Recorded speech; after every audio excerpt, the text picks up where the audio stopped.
O tema que me foi passado foi Despertos para Testemunhar. Então, este será o nosso tema. E o texto que eu escolhi para trabalhar esse tema que foi passado é o texto de Romanos, capítulo 13, dos versículos 11 ao 14. Então, abra sua Bíblia no livro, na carta do apóstolo Paulo aos Romanos, capítulo 13, e eu vou ler os versículos de 11 a 14, tá bom?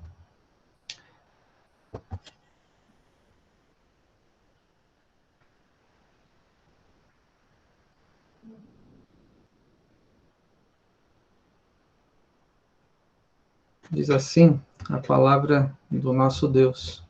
E digo isto a vós outros, que conheceis o tempo. Já é hora de vos despertardes do sono, porque a nossa salvação está agora mais perto do que quando no princípio cremos. Vai alta a noite, e vem chegando o dia. Deixemos, pois, as obras das trevas e revistamo-nos das armas da luz. Andemos dignamente como em pleno dia, não em orgias e bebedices, não em pudicícias e dissoluções, não em contendas e ciúmes.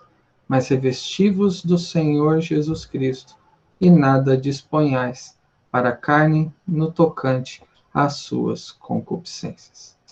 Até aqui, esta é a palavra do nosso Deus neste texto que é grandioso, ele é extremamente rico, além de ser marcante aqui na carta do apóstolo Paulo aos Romanos. Isso porque, após 11 capítulos do apóstolo Paulo falar sobre o Evangelho de Deus, assuntos doutrinários, né, sobre a salvação que Deus nos concedeu através de Cristo, ele começa no início do capítulo 12 a falar sobre questões práticas, como se fossem as implicações de conhecermos o Evangelho. E nós, sempre que temos o contato com a palavra de Deus, devemos reconhecer isso. O que Deus diz e quais são as implicações para nós. O que é o Evangelho de Deus e que diferença isso deve fazer na nossa vida. Por isso que esse texto ele é tão marcante em Romanos. É a parte da conclusão dessa sessão iniciada no capítulo 12, naquele texto conhecido, rogo-vos, pois, pelas misericórdias de Deus, que apresentei vosso corpo por sacrifício vivo, santo e agradável a Deus. Então, é a conclusão, depois de uma crescente nos escritos do apóstolo Paulo, que ele termina aqui. Então, é um texto rico, profundo e também prático. Eu espero que ajude os irmãos com a exposição deste texto a trazer para o aspecto prático do que diz essa porção da palavra do Senhor. E este texto também se tornou famoso no decorrer da história. Há muito tempo atrás, no ano 386, depois de Cristo, um homem chamado Agostinho, conhecido como Santo Agostinho também, ele foi despertado para aquilo que ele havia recebido do Evangelho, e a partir de então ele foi impulsionado a escrever, a conhecer mais a Deus, e então a testemunhar. Foi exatamente este texto. Os versículos 13 e 14 foram os que Agostinho abriu a Bíblia, aquilo que eu não aconselho vocês a fazerem desse jeito na leitura devocional, certo, reverendo Jorge? Abrir a Bíblia, apontar o dedão. Uma vez fizeram isso do meu lado e apontaram aquele versículo, ó filho do diabo, ele falou, não, essa daqui não valeu, eu vou abrir de novo, né? E passou para frente. Mas Agostinho, ele abriu de forma providencial, depois de ouvir uma determinada voz, pega e lê. Ele leu exatamente esses versículos. Andemos dignamente como em pleno dia, não em orgias e bebedices, não em pudicícias e dissoluções, não em contendas e ciúmes, mas revestivos do Senhor Jesus Cristo. E ele achou esse texto suficiente, no sentido de que foi despertado, foi um momento decisivo na sua vida, então ele passou a ser uma voz que ainda fala em nossos dias, não é? Com o que ele escreveu, ele continua nos seus escritos a testemunhar como a graça de Deus pode ser operosa e transformadora na vida de pecadores, e mesmo 1590 anos depois da sua morte, ele continua a falar. E eu espero que esse texto contribua para que cada um reflita diante de Deus, também no que vocês conversarem a respeito deste tema, despertos para testemunhar. E para isso eu quero ver este texto em duas partes, que é o que o texto apresenta. Ninguém vai pensar aí que não é muito presbiteriano um texto ser dividido em duas partes, por favor. Esse texto é dividido em duas partes. A primeira parte delas está incluído aí o versículo 11 até a primeira parte do 12. E eu quero ler novamente, que diz assim: E digo isto a vós outros que conheceis o tempo. Já é hora de vos despertardes do sono, porque a nossa salvação está agora mais perto do que quando no princípio cremos. Vai alta noite e vem chegando o dia. Então, nessa primeira parte, o que nós devemos considerar é que aqueles que foram despertados por Deus, que foram vivificados e salvos pelo Senhor Jesus, são despertos por conhecer o tempo em que vivem, né? Então, o motivo pelo qual aí devemos considerar este tema maior, que é despertos para testemunhar, a pergunta que poderia vir aí para a nossa reflexão é: por que o crente deve estar desperto para testemunhar? E a resposta é porque ele conhece, deve conhecer pelo menos, o tempo em que vive e viver à luz dele. E o apóstolo Paulo começa com uma conjunção aí, e digo isto. Parece uma continuidade. E a NVI traz uma tradução um pouco diferente, da seguinte maneira: façam isso compreendendo o tempo em que vivemos. E a questão é: façam isto e digo isto, do que o apóstolo Paulo está falando?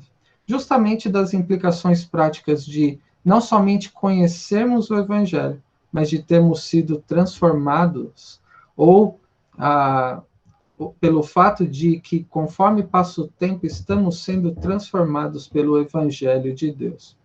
É importante a gente voltar ao capítulo 12, nos dois primeiros versículos, que é a primeira parte dessa seção prática que o apóstolo Paulo escreve, quando ele diz: rogo-vos, pois, irmãos, pelas misericórdias de Deus, que apresenteis o vosso corpo por sacrifício santo e agradável a Deus, que é o vosso culto racional. Aqui também tem um pois, e esse pois se refere ao quê?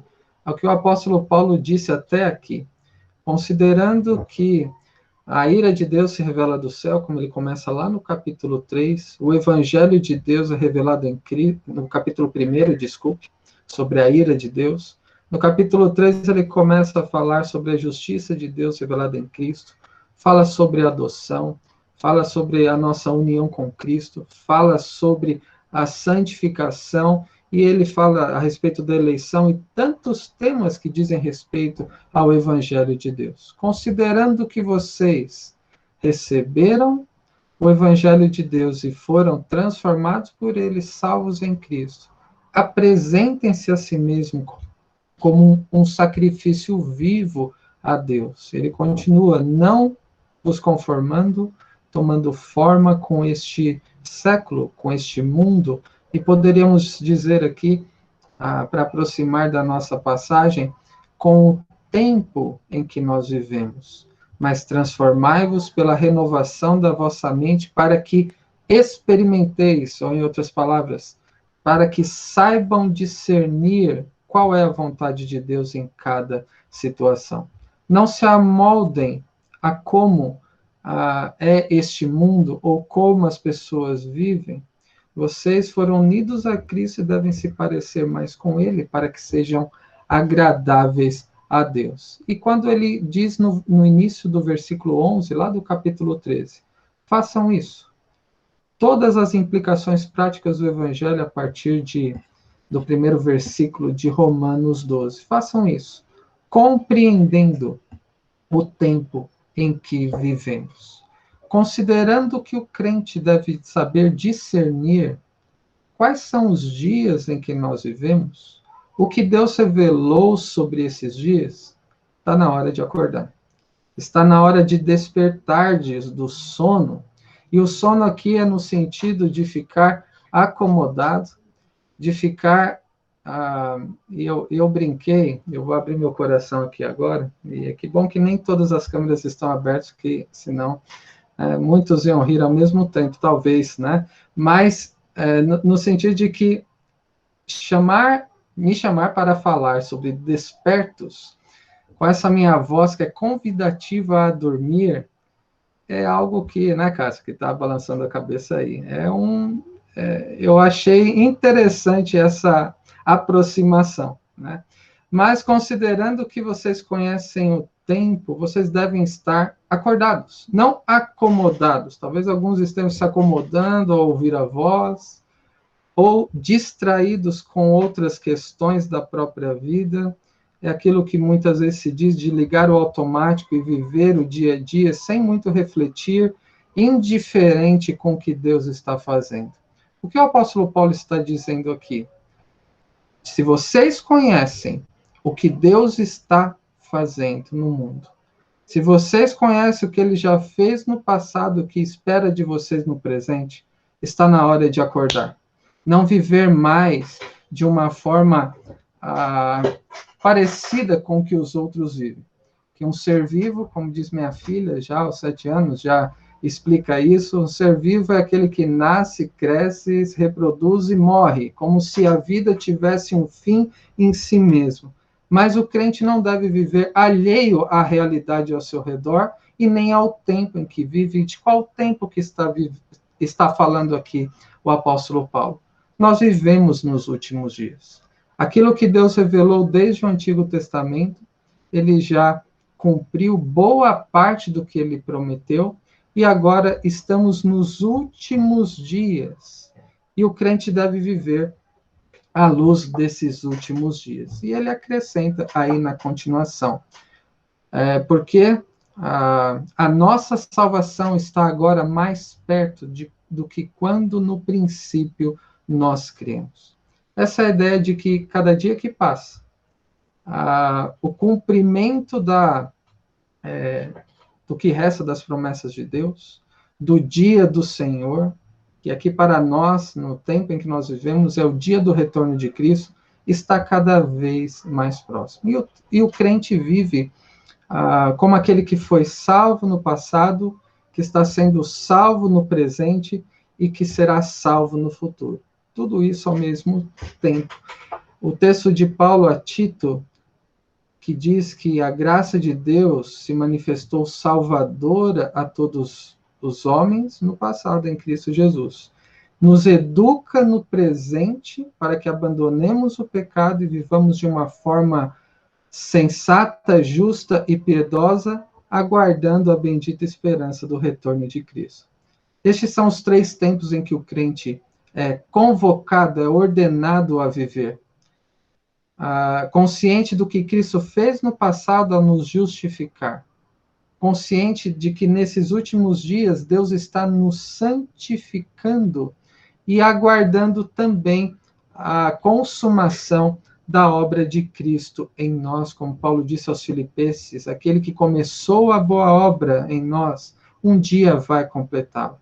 Aquele que nos justificou em Cristo, na cruz do Calvário, nos santifica nos nossos dias e um dia nos glorificará no seu retorno. E nessa última parte dessa primeira lição que nós vemos aqui, no início do versículo 12, nós lemos: vai alta a noite e vem chegando o dia. Os dias em que nós vivemos é semelhante a uma noite que já está terminando. E o alvorecer de um novo dia, de uma nova era, está cada vez mais iminente, está cada vez mais próximo de nós. E o crente não vive à luz da escuridão como os outros que não conhecem a Cristo, mas vive à luz da esperança do retorno de Cristo, pois conhece que esses dias são os últimos, e sabendo que são os últimos dias, deve viver como sendo os últimos dias. Existem alguns filmes que retratam, que eu já tive acesso, já assisti, quando a pessoa sabe a notícia de que está no final da sua vida. E tem alguns desejos que são colocados para serem cumpridos. Então, eu assisti recentemente sobre alguém que estava no corredor da morte e vieram com um formulário para ser preenchido de qual queria que fosse a última refeição, quem gostaria que estivesse com ele nos últimos momentos, ou seja, aqueles últimos desejos a serem cumpridos. Se você soubesse que esses são os últimos dias da sua vida, como você viveria? Como você tem vivido nesses últimos tempos? Ou algo mudaria? Mas, como crente, você deve ser lembrado que você está vivendo nos últimos dias. E o retorno de Cristo cada vez mais se aproxima. E a questão é, que diferença isso deve fazer na minha e na sua vida? Como conhecer o tempo em que nós vivemos, os últimos em que se aproxima o retorno de Cristo, deve nos despertar para esta realidade de uma forma prática. E o apóstolo Paulo, na continuação, trata sobre isso. Que somos despertos para remir o tempo que Deus nos dá. Então, além de Deus ter nos dado a conhecer o seu plano, o que ele fez através de Cristo, o que ele está fazendo em nós hoje, o que fará no porvir, ele tem nos dado um tempo que deve ser usado de uma forma condizente com aqueles que conhecem o tempo em que nós vivemos. E é sobre isso que fala a partir da segunda parte do versículo 12. Deixemos, pois, as obras das trevas e revistamo-nos das armas da luz. Então, deixe as obras das trevas. O que é ser desperto para remir o tempo? Em primeiro lugar, é deixar as obras das trevas. E o que seria as obras das trevas?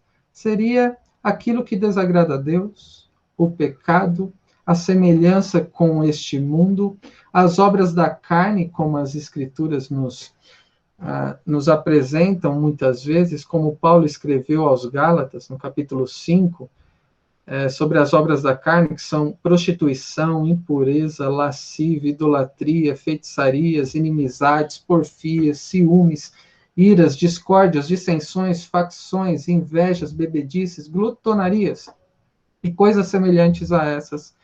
Ele termina, a respeito das quais eu vos declaro, como já outrora vos preveni, que não herdarão o reino de Deus os que tais coisas praticam. Deixe o pecado. Isso é uma exortação a uma vida de santidade, que é o abandono do velho homem. Deixar as obras das trevas. E, ao mesmo tempo, como diz o apóstolo Paulo, revista-se com as armas da luz. É importante perceber que ele não diz obras das trevas e obras da luz. Ele diz obras das trevas e armas da luz. E quais são as armas que eu e você dispomos como crentes? São as virtudes cristãs, o que a Bíblia chama de boas obras, aquilo que na continuação do texto de Gálatas 5 é o fruto do Espírito, que é a manifestação deste fruto que habita e é desenvolvido em nós através do amor, alegria, paz, longanimidade, benignidade, bondade, fidelidade, mansidão, domínio próprio, e os que vivem segundo o Espírito crucificaram a carne, as suas paixões, os seus desejos pecaminosos. Então, como remir o tempo que Deus nos dá? Em primeiro lugar, então, abandonando as obras das trevas e revestindo-se com as armas da luz, conscientes de que é uma guerra que nós enfrentamos. Vocês imaginem alguém no campo de batalha dormindo. Isso seria um tanto quanto perigoso. Deve estar desperto, deve estar atento, deve estar dedicado à vigilância e não adormecido com outras questões em que coloquem a si mesmo como de uma forma perigosa. Versículo 13. Andemos dignamente como em pleno dia, não em orgias e bebedices, não em impudicícias e dissoluções, não em contendas e ciúmes. Então, além de abandonar as obras das trevas, quem é despertado pela graça de Deus e que está sendo despertado a testemunhar, além de abandonar as obras da carne, deve também andar dignamente. Andar de modo digno do Evangelho de Deus, de uma forma condizente com aquilo que Deus revelou a nós na sua palavra. E o apóstolo Paulo apresenta três duplas aqui. A primeira, orgias e bebedeiras, não procurando satisfazer a si mesmo em festas, vícios, glutonaria, embriaguez, satisfazer a própria carne nesse sentido. E vocês sabem, talvez melhor do que eu, pela fase de vida, como o ser humano, em especial nessa fase jovem, procura. Muitas vezes isso contamina até o contexto de irmãos nossos da igreja a buscarem vários tipos de prazer em vários tipos de festas, glutonaria, vícios e outras coisas que não podem preencher e nem glorificam a Deus. Além disso, o apóstolo Paulo fala, não em imoralidade sexual e depravação. Pecado sexual aqui, que poderia ser a pornografia, a fornicação, o adultério, a lascívia, tudo o que é corrompido, que é depravação e que usa o corpo que Deus nos dá de uma forma imoral, é a questão da imoralidade. Em terceiro lugar, ele coloca não em desavença e inveja. Se você quer entender como ser desperto e aproveitar o tempo que Deus te dá de vida, não ficar adormecido pela inclinação do próprio pecado, não permita, né? não entre em situações de desavença, inveja, todo tipo de conflito, violência, em que coloque para fora o orgulho, este egocentrismo, em que você deixe de demonstrar amor ao próximo, que é também deixar de demonstrar amor a Deus. E por último, no versículo 13 e 14, desculpe, no versículo 14, que diz, mas revesti-vos do Senhor Jesus Cristo, e nada disponhais para a carne no tocante às suas concupiscências. Abandone as obras das trevas. Ande dignamente do Evangelho do Senhor, de uma forma condizente com a piedade e a santidade de vida. E como? Revestindo-se do Senhor Jesus Cristo, não ficando pensando como pode satisfazer a si mesmo, os próprios desejos do seu coração, como obter, seja na esfera do relacionamento, daquilo que você pretende realizar na formação, na questão do trabalho, em relação a outros tipos de desejos pecaminosos também. E o revestir-se de Cristo aqui, é claro, e como eu disse no início, é extremamente rico no que a Bíblia diz sobre isso. Diz respeito tanto ao caráter de Cristo, que devemos, unidos a ele, refletir, como o seu procedimento. O apóstolo Paulo tem uma declaração em Colossenses 3, que talvez, até pelo tempo que nós temos aqui, nos ajude a resumir isso. Lá em Colossenses 3, a partir do versículo 12, ele usa essa mesma expressão ao dizer, revesti-vos, pois, como eleitos de Deus, santos e amados, de ternos afetos, de misericórdia, de bondade, de humildade, de mansidão, de longanimidade, suportai-vos uns aos outros, perdoai-vos mutuamente, caso alguém tenha motivo de queixa contra outrem. Assim como o Senhor vos perdoou, assim também perdoai vós. Acima de tudo isso, porém, esteja o amor, que é o vínculo da perfeição. Seja a paz de Cristo o árbitro em vosso coração, a qual também fostes chamados em um só corpo e sede agradecidos. Habite ricamente a palavra de Cristo em vós. Instruí-vos e aconselhai-vos mutuamente em toda sabedoria, louvando a Deus com salmos, hinos e cânticos espirituais, com gratidão em vosso coração. E tudo o que fizerdes, seja em palavra, seja em ação, fazei-o em nome do Senhor Jesus, dando por ele graças a Deus Pai. Revestir-se de Cristo, então, é manifestar o caráter de Cristo, como é traduzido aqui pelo apóstolo Paulo. É no procedimento, nos relacionamentos, naquilo que coloca o seu coração, é manifestar essa transformação pela graça de Deus com o propósito de glorificar ao nosso Deus. Então, despertos para testemunhar nessas duas lições para nós, sobre ser despertos por conhecer o tempo em que nós vivemos e saber que são os últimos dias, deve nos despertar para uma vida em que nós aproveitemos as oportunidades que Deus dá no tempo que se chama hoje, e isso de uma forma constante e crescente até o dia do retorno de Cristo. E para concluir, o que nós devemos aprender à luz deste texto, eu quero começar com uma citação de Agostinho, que foi convertido e foi despertado, em especial a partir deste texto. Olha o que Agostinho, na obra Confissões, diz se dirigindo a Deus. O peso das realidades do mundo me oprimia docemente, como costuma acontecer em sonhos.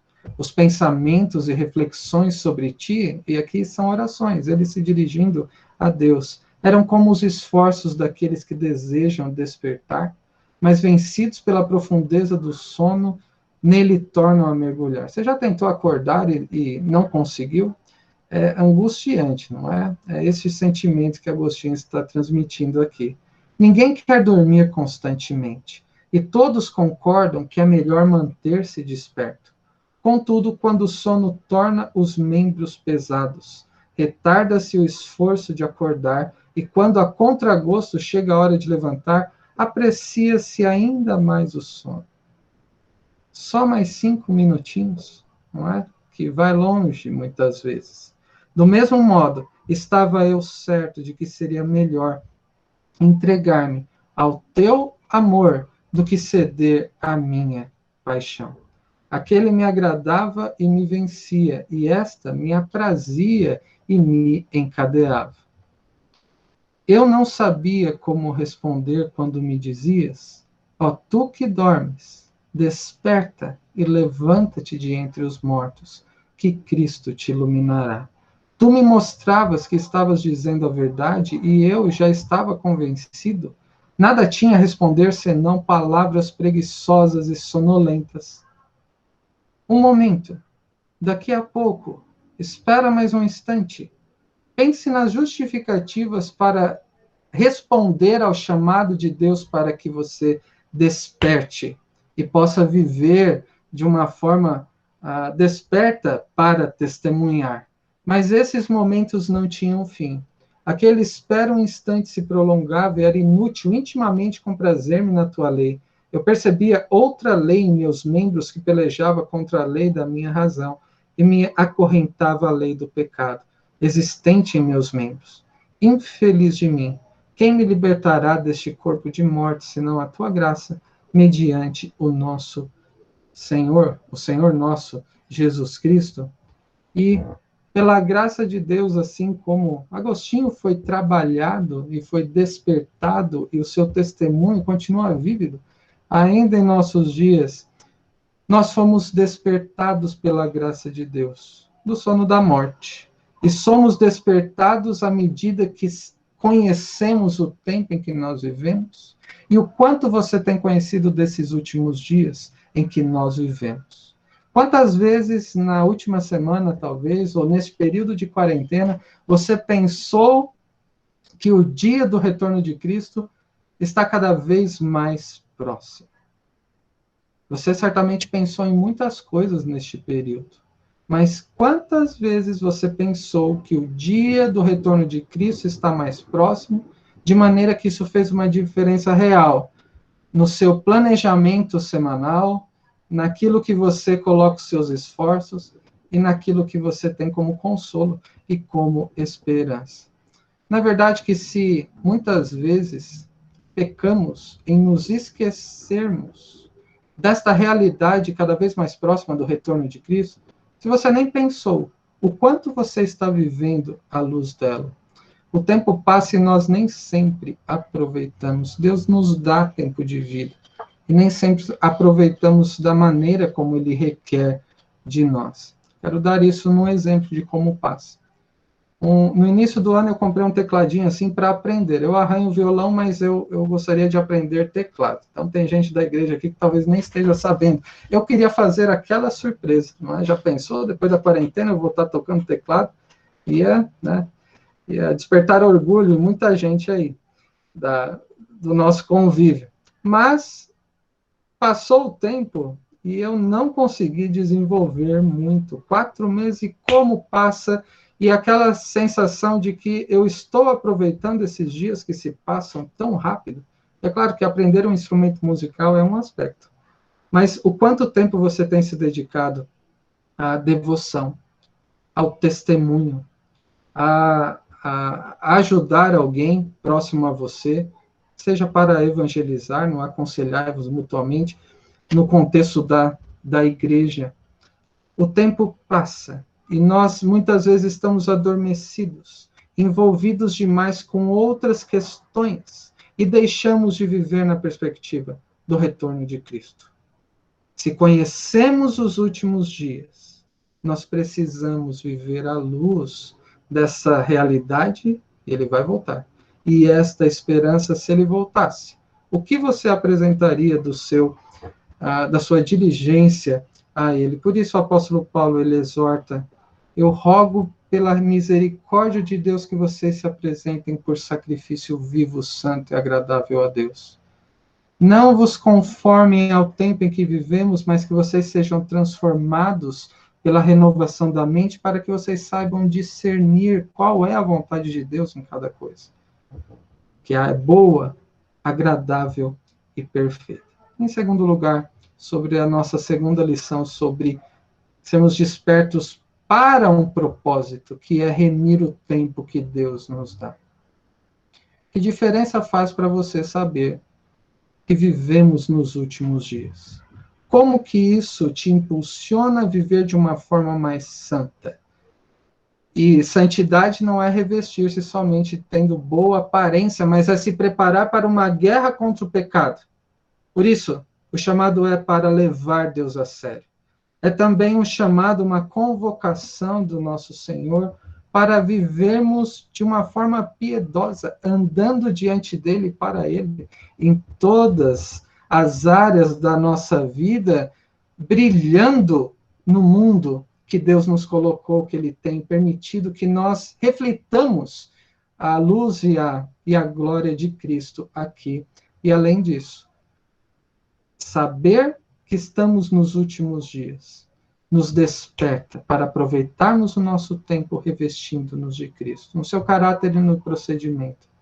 Aproveitando este tempo para sermos cada vez mais como Ele é, fazendo-o conhecido ao refletirmos a sua luz neste mundo de trevas, pois ainda é a noite, mas fomos despertados e vivemos não adormecidos na noite, mas já acordados, revestidos e testemunhando sobre aquele que nos chamou das trevas para a sua maravilhosa luz. E eu quero concluir com o texto de 1 Pedro 2, versículo 9 e 10, que diz: vós, porém, sois raça eleita, sacerdócio real, nação santa, povo de propriedade exclusiva de Deus, a fim de proclamardes as virtudes daquele que vos chamou das trevas para a sua maravilhosa luz. Vós sim que antes não erais povo, mas agora sois povo de Deus. Que não tinhas alcançado misericórdia, mas agora alcançastes misericórdias.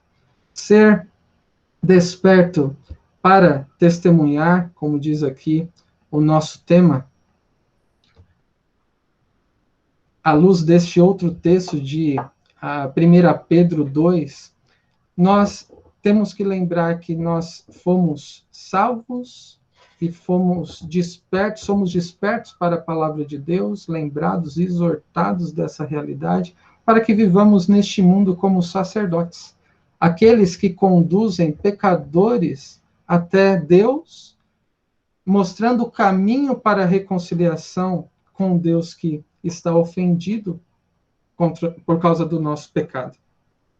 Somos também sacerdócio real, é o aspecto real de sermos representantes, embaixadores de Deus neste mundo, até que Cristo venha. Através de nós, as pessoas devem vislumbrar quem é o Salvador, e a pergunta é o quanto Cristo pode ser visto na sua vida, nas suas ações e nas suas palavras. E palavras essas que no aspecto de sermos profetas, de falarmos sobre a palavra de Deus e anunciarmos a Cristo. É o meio que Deus prescreveu para que nós testemunhemos enquanto é noite, pois o dia cada vez mais se aproxima. Meus irmãos, que este tema e essa reflexão da palavra do Senhor te faça refletir neste momento e quando nos despedirmos também, o quanto você tem aproveitado o tempo que Deus te dá de vida. Ainda que você esteja vivo, vivificado pela graça de Deus, você anda adormecido como quem vive na escuridão, anestesiado pelas questões deste mundo, sendo indiferente com o que Deus está fazendo, preocupando com o que você mesmo está fazendo, ou você está sendo despertado pela palavra de Deus e pelo seu Espírito, aprendendo a discernir os dias em que você vive, aproveitando as oportunidades para ser um instrumento a testemunhar do que Ele está fazendo. Que Deus nos dê a graça de estarmos despertos para testemunhar. Que Deus os abençoe. Amém.